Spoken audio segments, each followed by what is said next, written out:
Threadgill, and you're watching thisisrealmusic.com. It's really new. It's very frightening and exciting too. How did I come through? How did I come through? How did I come through? How did I come through? This is realmusic.com. We are here with Pyeng Threadgill at Prospect Perks in Brooklyn. So, let's talk about your music career. How did you get started? Like, what brought you into music? Well, I mean, I was brought into it kind of just, I was born into it really. My father's a musician, my mom's a dancer, so it's kind of how I'm raising my daughter. It's just like, I was always around it, I was always at rehearsals, people were always practicing around me. And like in junior high and high school, I was in a band with some friends at school, and that's when it was really like, okay, now this is sort of more my own.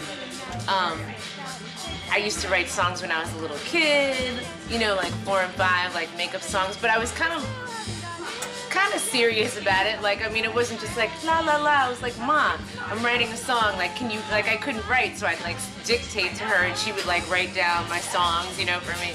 So I was always into that. But when I was in junior high and high, that's when I was more actively pursuing music. I was in a band, and we were like we started out doing like Guns N' Roses, Jimi Hendrix, stuff like that, and we were called Axis. And then we started writing our own material, and then it became basically all original material. And we turned into Soul Sauce by high school. Soul Sauce? Soul Sauce, yeah. Along with that, who were some of your influences? Besides your parents. Yeah. Well, you know, that's kind of like the background music in a way, you know what I mean? But I was always into like, always loved funk and soul. I mean, I would say like that kind of started up, that was really impressionable to me. And so like whether it was Chaka Khan and Stevie Wonder and Prince and Bob Marley, I always liked anything like that. Rick James, you know what I mean? Like I always liked really good funk. And then I also was really into like kind of local grunge bands at the time, like alternative stuff. Like when I was in junior high, I was really into like a lot of, there were these bands called like Burn and Super Touch and like, you know what I mean? Like a lot of the mosh pits and all like that whole scene. Wow. But when I was younger, I loved a lot of early jazz. So I'm a big Nat King Cole, I love Sam Cooke, love King Pleasure. You know, those kind of like crooner, really smooth voices, you know, really smooth jazz. Not smooth jazz, but you know what I mean? Smooth jazz vocals, you know. So yeah, I kind of have a lot of different interests in different kinds of music. Okay. Yeah. So now you're currently working on your third album. Right. What's it called? Portholes to a Love. Portholes to a Love. And Other Short Stories. Another short story. Where'd you get the title from? Well, it's based on short stories, the album. I based all the music basically on a bunch of short stories that are mainly kind of magical realist kind of fiction. And I wanted the title to sound like a book. You know what I mean? So, you know, like when you go to the bookstore and it's like, you know, such an Eveluna and, you know, other short stories or the stories of such and such. So I wanted it to be like, you know, a whole series of narratives. And that's kind of, because I think like songs are basically narratives, you know what I mean? So I thought short stories are a great thing to use as inspiration for writing songs. It's a good concept too. Yeah, it was fun. Collective. Yeah.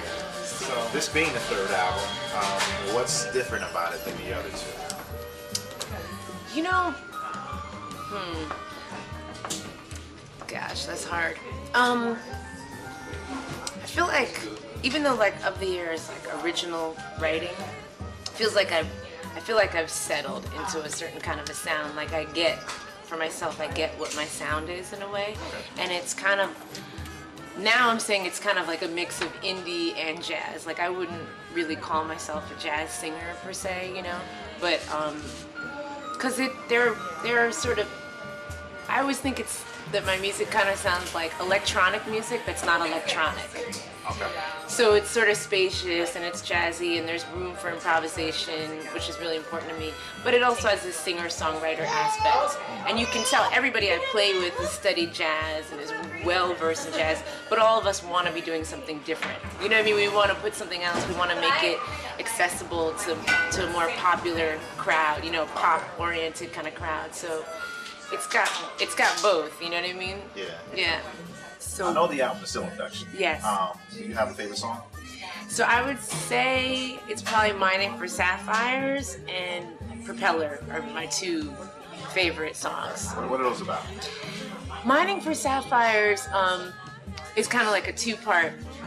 Mining for Sapphires, I always tell people this. A friend of mine, I ran into her, she was like, yeah, I'm getting married or whatever.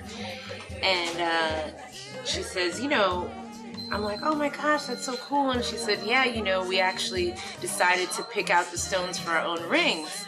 So we're gonna go, being environmentally conscious and all that, we're gonna actually go mine.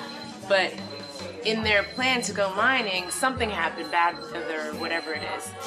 And what happened was they couldn't go to the mine, so they instead chose to order some dirt, comes to their apartment in Williamsburg or Greenpoint, wherever it is, and they sit in their living room and they sift through the dirt just like you would and pick out the stones for their rings. And she says, it was the most romantic day ever. It was so great. It was the best. And I'm like, that sounds so dope. That sounds like a perfect short story, right? And I'm like, okay, I like that. Mining for Sapphires, So that was how I got the title. But I went to go see a dance piece. I think it was the Royal Ballet of Flanders or something. It was a whole dance show. And I was watching this one piece, and it started something about the movement. I grew up around dancers and stuff. Started me thinking about what is it that makes us all artists of all different, mediums, like what inspires us, you know what I mean? And how do we keep it going in this crazy, brutal, dirty city that everybody flocks to for some bizarre reason? I mean, I know the reasons why, but we can think of a long list of why we shouldn't be here too, And so that's basically what Mining Sapphires is about, like digging through the dirt to pursue your dream, to pursue that little sparkle, and and it's a lot of people in here hustling, but we're still doing it, you know what I mean? And the contradictions of that. So, yeah. So, regarding your performances, you perform nationally and internationally. Mm-hmm. How are you received? I would be basically doing anything in Europe is like, you feel like you're a superstar. Pretty much. And it's a beautiful thing, and it's a nice way to make up for all the like $25, $50 gigs that we do here in New York, getting our chops together, hashing out the music, and it's where we get like a lot of the buzz. It's where a lot of stuff is created. But then, like last year, I got to play a bunch of festivals in France, in Spain, Italy. And that's the icing on the cake, to play like on an island in Sardinia, off of Italy, like to the ocean, and you know what I mean, just like staring at the ocean and rocks, and So now you're based out of Brooklyn. Mm-hmm. Has being here had an effect on the type of music you write? Yeah. Although I don't usually tend to think of it that way, but I guess it has, because half the music on this album I wrote when I lived in California, and I would say about the other half I wrote living here. And one of the things that I really, even though I never felt like I quite found my niche in Cali, I did learn a lot in terms of like establishing a space and a routine for writing. So, I kind of brought that back with me, like really, kind of making a little bit of like a sacred space when it's time to sit down and create, and finding that quiet, because it's hard. New York, even when everything turns down, you're buzzing, you know what I mean? It's like you're still buzzing after. So trying to find a way to like quiet myself down. What's your favorite album of all time?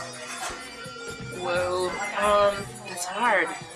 I like everything for different reasons. You know what I mean? It's like I'm a big Bjork fanatic, for example. Okay? That's it. There we go. So you know, you could maybe you'll hear that in this album. You know, I love Radiohead, but I've always been like, ever since college, I've been a big Bjork fanatic, and so I just admire her whole thing, that it's a cohesive thing. The look, lining up with, you know, that she keeps everything consistent. That she's got like an idea, a concept for the album. She's really good at concept, and you know, and then because she's really good also at then transferring that into like the studio, very much studio album. But then she's also, not that I've gotten the chance to see her live, but I mean, I've seen live stuff on, you know, footage. And then she like transfers it to like a live experience in a really dope way too. So she's definitely somebody that I really admire for, you know, both those things. So after this album, what's next?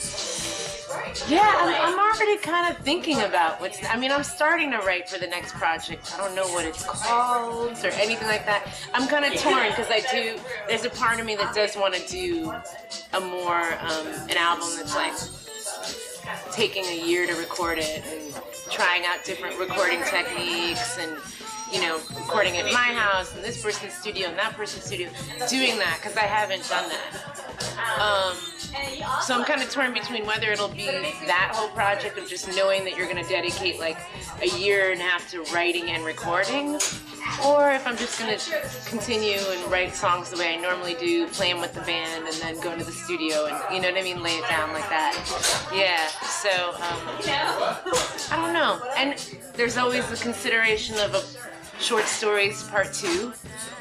But I don't think that's gonna be the next one. That's coming like later. I think I do want to do another short stories album, but not next. You know? Right. Yeah.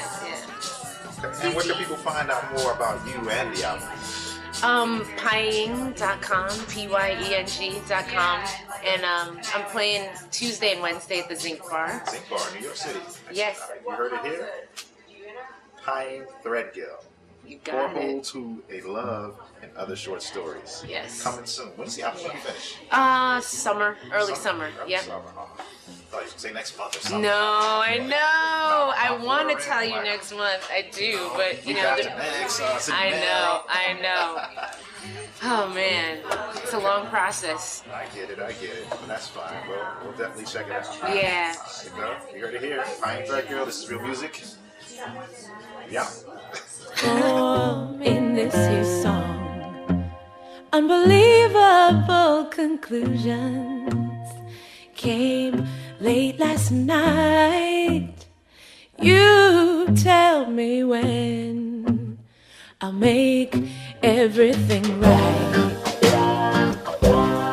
It's a dream.